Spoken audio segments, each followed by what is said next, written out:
देखिए स्टूडेंट्स, आज हम लोग कुछ बेसिक फॉर्मूला देखते हैं। आपके पास बहुत सारे फॉर्मूले हैं, अब हर एक को लर्न करना ये पॉसिबल नहीं होता है, इसीलिए हम लोग इसका ट्रिक जानते हैं कि कैसे हम लोग बनाते हैं।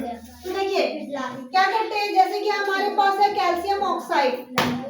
कैल्शियम ऑक्साइड, इसके लिए आपको दो तो बेसिक चीज आपको एटॉमिक नंबर और इसके लिए सिंबल, ये आपको दोनों ही लर्न रखना होगा। अगर आपको याद रहता है तो आप इजीली कर सकते हो इसे। कैल्शियम, जैसे कैल्शियम के लिए अगर हम सिंबल की बात करें तो क्या हो जाता है हमारा Ca। ऑक्साइड के लिए बात करें तो ऑक्सीजन के लिए हम लोग जो सिंबल यूज करते हैं वो हम लोग यूज करेंगे यानी O। अब देखिए यहाँ पर एटॉमिक नंबर के हिसाब से वैलेंसी हमने लास्ट वीडियो में सिखाया है निकालना, तो आप पहले वैलेंसी इसका लिखोगे। तो कैल्शियम का वैलेंसी आपका 2 होता है, ऑक्सीजन का वैलेंसी भी आपका 2 होता है, ठीक है। तो यहाँ पर आपका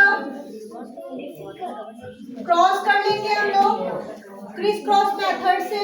आपका देखिए कैल्शियम Ca2 OB2, अब जब सेम नंबर हमारा आ जाता है तो ये कैंसिल हो जाता है। तो बेसिक हमारा फॉर्मूला क्या बनेगा, CaO,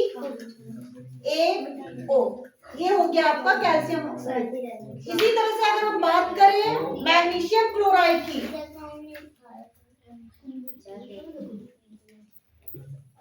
मैग्नीशियम क्लोराइड,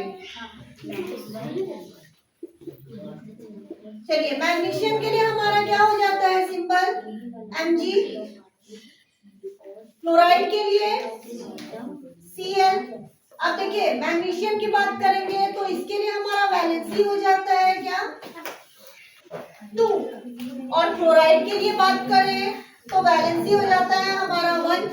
अब देखिए मैग्नीशियम का 2 क्लोरीन में जाएगा और क्लोरीन का 1 मैग्नीशियम में आएगा, ओके। तो हमारा हो जाएगा MgCl2, 1 हम लोग लिखते नहीं है तो ये हमारा फॉर्मूला बन जाएगा, ठीक है। इसी तरह से आगे भी आप बात करो, जैसे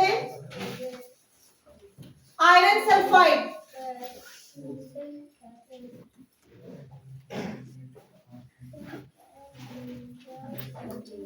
आयरन सल्फाइड का आपका क्या हो जाएगा आयरन के लिए सिंबल हम लोग लिखते हैं Fe, सल्फाइड के लिए हम लोग सिंबल लिखते हैं SO4। आयरन के लिए हमारा वैलेंसी हो जाता है, देखिए आयरन के लिए 2 वैलेंसी हमारा जाता है, फेरिक के लिए अलग जाता है, फेरस के लिए अलग जाता है। ओनली हमारे पास आयरन सल्फाइड है तो आप चाहो फेरिक या फेरस लिख सकते हो। तो यहाँ पर आयरन के लिए नॉर्मल जो रॉ मटेरियल है उसको हम यूज करते हैं, तो आयरन के लिए वैलेंसी हमारा 3 हो जाएगा। सल्फाइड के लिए हमारा 2 होता है। तो ये फिर हम लोग क्रिस क्रॉस से कर लेते हैं, तो ये हमारा हो जाएगा Fe2 SO4 whole 3।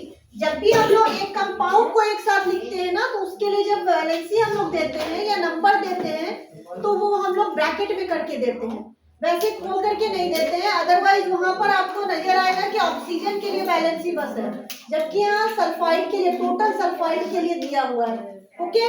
Next video में हम लोग क्या करेंगे, आयंस कैसे निकालते हैं, आयंस कितना होता है वो हम लोग देखेंगे, ओके।